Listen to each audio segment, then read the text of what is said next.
오늘은 우리가 창세기 79번째 시간으로 전화위복의 하나님이라는 제목으로 같이 말씀을 나누도록 하겠습니다. 오늘 본문은 야곱이 요셉에게 양을 치러 나간 형들의 소식을 가지고 오라고 보내는데, 형들이 양을 치던 장소가 세겜입니다. 이 세겜은 야곱의 딸 디나가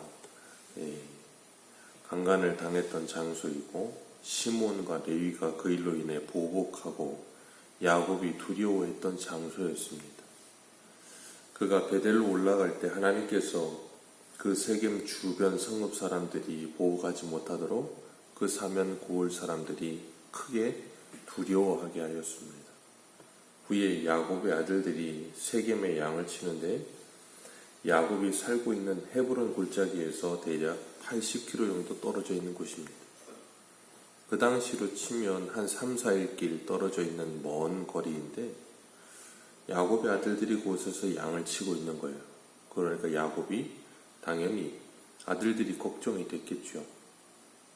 그래서 당시에 17살이던 요셉을 그 먼 곳까지 보냅니다. 그런데 요셉이 그 먼 곳까지 보내는 아버지의 말에 순종합니다. 왜 거기까지 내가 가야 되느냐고 말하지 않습니다. 위험한 곳인데 내가 가야 되느냐고 그렇게 말하지도 않습니다. 그냥 내가 그리하겠나이다, 그렇게 순종을 해요. 근데 문제는 요셉이 형들에게 가는데 채색옷을 입고 갑니다. 지금 형들은 집에서 80km나 떨어진 세겜에서 양을 치고 있는데, 요셉은 집에 아버지와 함께 있다가 형들을 만나러 갑니다. 그런데 아버지가 편애해서 요셉에게만 해주었던 그 채색옷을 입고 형들에게 가요. 안 그래도 아버지에게 형들이 자신들의 이 잘못된 걸 고자질하는 요셉이 미웠고, 그리고 눈치 없이 꿈 얘기를 2번이나 하면서 형들에게 미운 털이 박혀서 거의 표적이 되어 있는 그 요셉이 아버지가 해준 채색옷을 입고 형들에게 가요. 그러니까 이건 거의 양이 1위대 가운데로 달려가는 것과 똑같은 거죠. 물려 죽으려고 작정을 하고 가는 것과 똑같은 모양새로 지금 세겜으로 가는 거예요. 요셉이 아버지 야곱의 말에 순종해서 세겜에 가서 형들을 찾는데 찾지 못하고 방황합니다. 형들이 없었어요. 그래서 어떻게 찾으려고 애를 쓰는데도 못 찾고 있는 중에 어떤 사람을 만나요. 그리고 그 사람에게 무엇 때문에 그렇게 찾느냐고 물으니까, 그 사람에게 요셉이 이야기하기를, 내가 지금 내 형들을 찾고 있다고, 이러이러해서 이런 상황이라고 이야기를 했더니, 그 어떤 사람이 요셉에게 이야기를 해줍니다. 내가 들어보니까 너희 형제들이 이야기하다가 도단으로 간다고 하더라. 그리고 그리로 갔다. 그러니까 그리로 가면 형들을 만날 것이다, 그렇게 일러줬어요. 도단은 세겜에서 한 40km가 또 가야 되는 거리에 있는 땅입니다. 그런데 요셉이 방황하고 있다가 도단으로 가면 만날 것이라는 사람의 말을 듣고 또 그리로 40km를 갑니다. 그냥 형들을 찾자가 없으면, 80km 나가서 찾다가 없으면 아버지에게 돌아와서 형들이 없었어요 라고 이야기를 하면 끝날 것 같은데, 거기서 어떻게든 형들을 찾아보려고 하고, 어떤 사람인지도 모르는 그 사람이 알려주는 그 이야기를 듣고 또 도단까지 찾아가서 120km를 가서 형들을 만납니다. 아버지의 말씀에 순종하기 위해서 최선을 다하고 있는 거죠. 아버지가 형들을 걱정한다는 그 생각에 최선을 다해서 형들을 찾아가요. 그런데 멀리서 요셉이 발견하기도 전에 형들이 먼저 요셉을 발견합니다. 그 채색옷이 멀리에서도 한눈에 띌 만큼 그렇게 특별했던 것 같아요. 그렇기 때문에 멀리서 보고 있다가 꿈꾸는 자가 오는도다, 형들이 그렇게 이야기를 해요. 저 꿈쟁이 온다. 그러면서 그를 죽이고 그 꿈이 어떻게 되나 한번 보자, 그런 이야기를 서로 상의를 하고 있는 거예요. 그리고 그를 잡아서 죽여서 구덩이에 던져놓고 아버지에게는 악한 짐승이 잡아먹었다고 하자. 이게 형제들이 지금 하고 있는 이야기입니다. 남이 아니고 배가 다르기는 하지만 그래도 혈육이에요. 그런데 이런 이야기를 하고 있어요. 얼마나 미웠던지 아무리 미웠어도 그렇지 이렇게까지 말을 하고 있는 거예요. 그리고 형들이 요셉을 죽이겠다고 모의하고 있을 때 큰아들 르우벤은 그 소리를 듣고 있다가 야 그래도 우리가 형제인데 죽이지는 말고 구덩이에 던져놓자. 최소한의 양심은 있었던지 그렇게 이야기를 해요. 그리고 나중에 몰래 요셉을 꺼내서 아버지에게 데려다 주려는 심산으로 그런 말을 했는데 형들이 그 이야기를 듣고 구덩이에 던져넣습니다. 구덩이에 던져넣었을 때 요셉이 살려달라고 얼마나 외쳤겠어요. 살려달라고 외치는데도 불구하고 형들이 요셉의 이야기를 들어주지 않습니다. 그리고 요셉을 형들이 구덩이에 던지기 전에 제일 먼저 한 일이 뭐냐면 23절이에요. 23절 같이 읽습니다. 시작. 요셉이 형들에게 이르되 그의 형들이 요셉의 옷 곧 그가 입은 채색 옷을 벗기고 구덩이에 던지기 전에 했던 일이 뭐냐면 요셉이 입던 그 채색 옷을 벗겨버립니다. 형들에게 거의 눈의 가시와 같았던 그 채색 옷을 벗겨버리고 구덩이에 던져 넣어버려요. 그리고 나서 25절을 보면 그 형제들이 앉아서 뭐 하냐면 밥을 먹습니다. 지금 바로 옆에 구덩이에서는 요셉이 살려달라고 소리를 지르고 있어요. 제발 나를 좀 살려달라고 절규하면서 소리를 지르고 있는데 형들은 그 옆에서 밥을 먹고 있어요. 죽든지 말든지 밥을 먹고 있어요. 거의 오늘날로 치면 거의 뭐 사이코패스 같은 그런 기질을 가지고 있는 것 같아요. 동생이 죽어가고 있고 소리 지르고 살려달라고 그러는데 밥을 먹고 있어요. 그런데 마침 밥을 먹고 있는 중에 저 멀리에서부터 미디안 상인들이 옵니다. 그 미디안 상인들을 보고 유다가 형제들에게 하는 말이 뭐냐면 우리가 그래도 배는 달라도 아버지가 같은 형제인데 그거 죽여서 뭐하냐. 죽여서 우리에게 이익이 아무것도 없다. 그러니까 우리가 이 미디안 상인들에게 요셉을 팔아버리자. 차라리 죽여서 남는 거 없느니 팔아서 20이라도 은 20이라도 건지자. 그런 이야기를 했던 것 같아요. 그랬더니 형제들이 요셉의 말을 유다의 말을 청중하였다. 그렇게 27절에 말씀하고 있어요.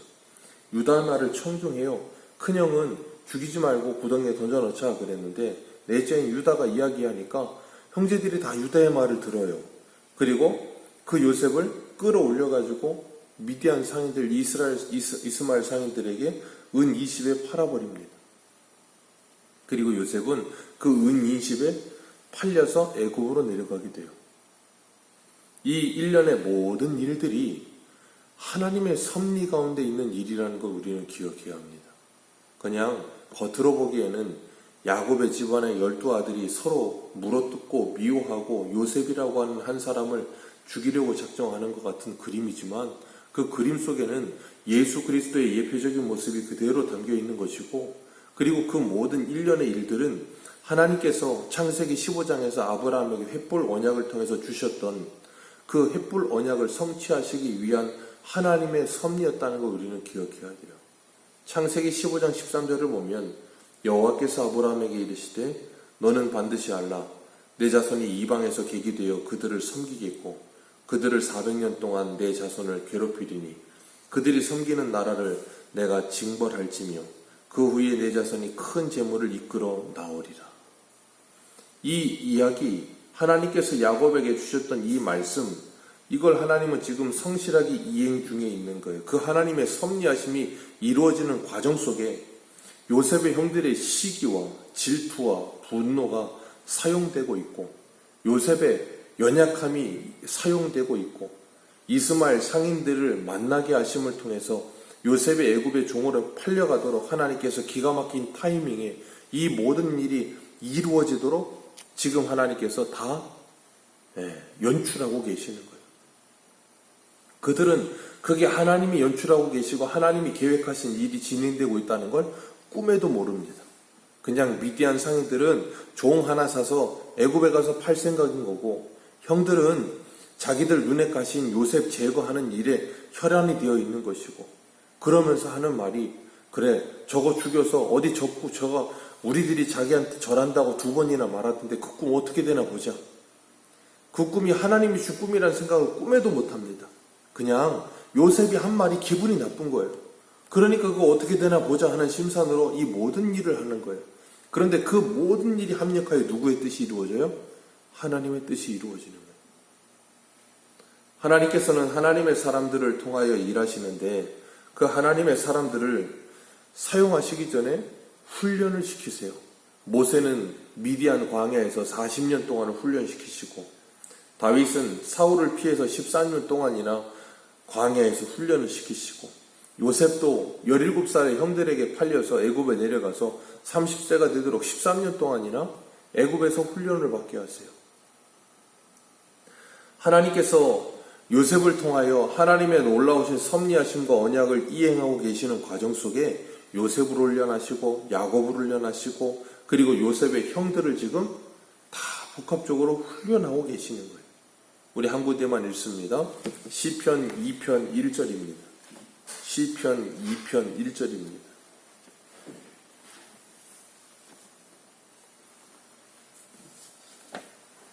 시편 2편 1절 1절에서 4절까지 한번 읽도록 하겠습니다. 시작. 어찌하여 이방 나라들이 분노하며 민족들이 헛된 일을 꾸미는가?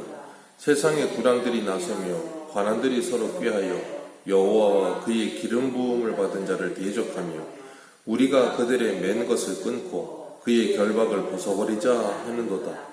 하늘에 계신 이가 웃으시며 주께서 그들을 비웃으시리로다. 아멘. 이게 예수 그리스도에 대한 말씀이거든요. 이방 나라와 그리고 민족들이 분노하며 헛된 일을 꾸미는데 그게 뭐냐면 여호와와 그의 기름 부음 받은 자를 대적하자. 그리고 우리가 그 맨 것을 끊고 결박을 벗어버리자. 그랬더니 하나님께서 하늘에서 바라보시고 뭐 하신다고요? 웃으시며 그들을 비웃으신다. 예수님을 십자가에 못 박아서 그 눈의 가시와 같은 예수를 제거하자. 그래야 우리의 삶이 편해진다. 마치 요셉의 형들이 요셉을 미워하여 제거하려고 했던 것처럼 그런 마음을 가졌던 거예요. 그리고 그들은 자기들의 뜻이 이루어지게 만듭니다. 사람들을 동원하고 사람들을 이제 충동질하고 그래서 결국에는 이 빌라도를 통해서 예수님을 제거해요. 그때 그들이 얼마나 기뻐했겠어요. 우리의 뜻이 이루어졌다. 우리의 계획대로 됐다. 그런데 하나님께서 그것을 보시고 웃으시며 비웃으십니다. 왜요? 그들의 그 모든 일들, 그 모든 계략들, 그 모든 것을 하나님께서 사용하셔서 하나님의 뜻을 이루셨어요.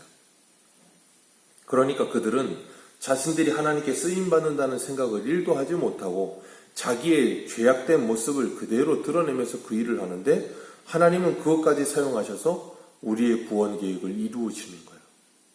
그게 하나님의 방법이에요. 그래서 하나님은 하나님의 뜻을 한 번도 실패하신 적이 없어요. 인간이 어떤 실수를 하든 인간이 어떤 실패를 하든 인간이 어떤 죄를 짓든 하나님의 계획은 실패하지 않습니다. 그게 하나님의 놀라우신 섭리예요. 그래서 아브라함이 어떤 실수를 하든 이삭이 어떤 실수를 하든 야곱이 어떤 실수를 하든 하나님은 하나님의 계획을 지금까지도 성실하게 이행하시고 요셉의 형들이 요셉을 얼마나 미워하던 그것과 상관없이 하나님은 지금도 하나님의 일에 열심히 하고 계시는 거예요.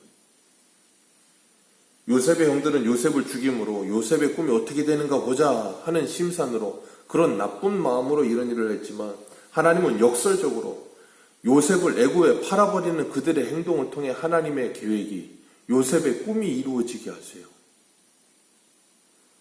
얼마나 참 재밌습니까? 자신들의 뜻을 이루었다고 생각했고 요셉을 제거했다고 생각했고 그 꿈은 이루어지지 않는다고 생각했는데 그 행동을 통해서 그 꿈이 이루어지게 만드시는 하나님. 그 모든 과정을 통해 시편 찾으신 김에 시편 105편 한번 봅니다.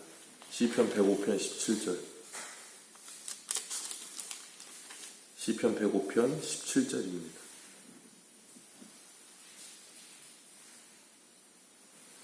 17절부터 19절까지 읽겠습니다. 시작. 그가 한 사람을 앞서 보내셨으며 요셉이 종으로 팔렸도다. 그의 발은 착고에 차고 그의 몸은 쇠사슬에 매였으니 곧 여호와의 말씀이 응할 때까지라. 그의 말씀이 그를 아멘. 하나님은 다 계획이 있으셨던 거예요. 요셉이 애굽에 팔려가고 형들의 미움을 받고 그 모든 모함을 받고 그 모든 일련의 일을 통하여 하나님의 말씀이 응할 때까지 그를 말씀으로 훈련하셨대요.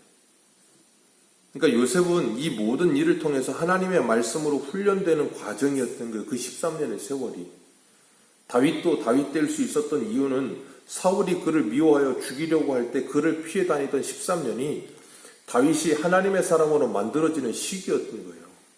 그러니까 다윗은 사울이 힘들고 밉기도 하고 괴롭기도 했겠지만 그 사울이 없었다면 다윗은 다윗 되지 못했다니까요. 이걸 전화위복이라고 우리가 이야기할 수 있는 거예요. 위기를 변화해 하나님께서 복이 되게끔 만드신다. 우리의 인생 속에도 이런 형들과 같은 사람들이 분명히 존재합니다. 우리를 괴롭게 하고 힘들게 하고 아프게 하고 우리를 참 너무나도 힘들게 하는 그 사람들. 그러나 하나님은 그 사람들을 통해서 나를 요셉과 같이 하나님의 뜻이 이루어지는 도구로 사용하기 위해 훈련하시는 거예요. 그렇기 때문에 우리가 그런 상황에 처할 때 나는 참 세상에서 제일 불쌍한 사람이다. 나는 참 피해를 많이 본 사람이다. 나는 참 괴로운 사람이다. 그런 자기 연민에 빠지면 안 되는 거예요. 이 모든 게 하나님의 뜻이 이루어지는 하나님의 과정 속에 있다는 걸 발견한다면 그래, 하나님께서 이 모든 걸 통해서 합력하여 선을 이루시는구나. 우리가 그걸 발견할 수 있어야 되는 거예요. 성경을 통해서. 그걸 발견할 수 있어야 내 인생이 하나님의 말씀을 통해서 해석이 되기 시작해요. 그리고 나면 내적 치유라는 게 일어나는 거예요. 왜냐하면 그게 있기 전에는 그 내적 치유라는 건 일어날 수가 없어요. 왜냐하면 그냥 미움의 대상일 뿐인 거예요. 형들은. 그러나 하나님 우리에게 말씀하십니다. 우리 현실 속에서 범사에 감사하라. 왜요? 그 범사의 모든 일이 누구의 손길에 있어요? 하나님의 손길에 있고 하나님의 섭리 속에 있다니까요.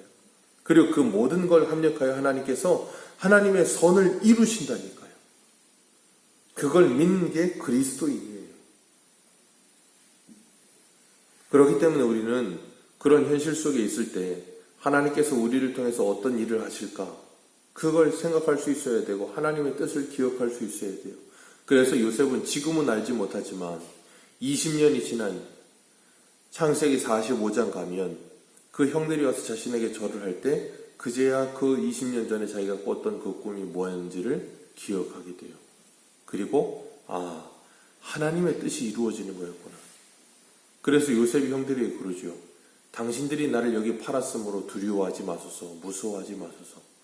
하나님이 당신들의 생명을 구원하려고 나를 먼저 이곳에 보내셨음이니이다. 그리고 형들을 진정으로 용서합니다.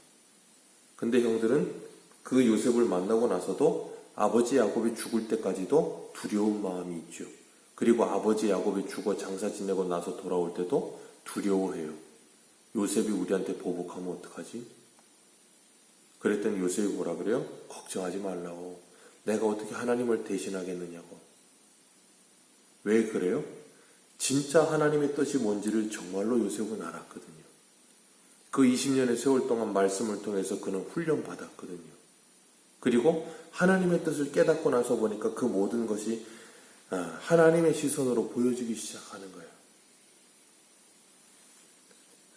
요셉의 형들은 요셉을 팔아버리고 난 후에 그걸 숨기기 위해서 순념소 잡아다가 그 피를 발라서 아버지에게 갖다 주고 아버지는 내 아들이 짐승에게 뜯겨 죽었다 그러고 있고 슬피 울고 있고 그러는 가운데 요셉은 야곱은 아들이 죽었다고 생각하는데 그 아들은 미디안 상인에 의해서 애굽의 바로의 신하의 친위대장인 보디발의 집에 팔려가요.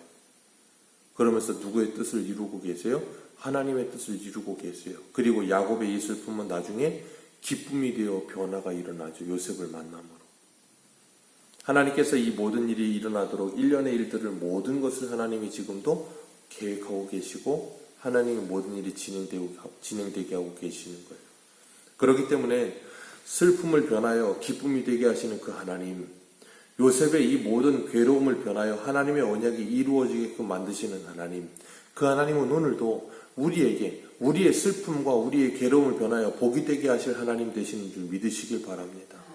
그 전화위복의 하나님을 믿고 그 하나님을 의지하면서 내 삶 속에서 일어나고 있는 모든 상황과 환경과 사람들과의 관계 속에서 그 눈앞에 보이는 현실만 보면서 괴로워하고 힘들어하고 피해의식에 빠져 있는 것이 아니라 하나님께서는 요셉과 같이 다윗과 같이 모세와 같이 하나님은 나를 지금 훈련하고 계시는구나.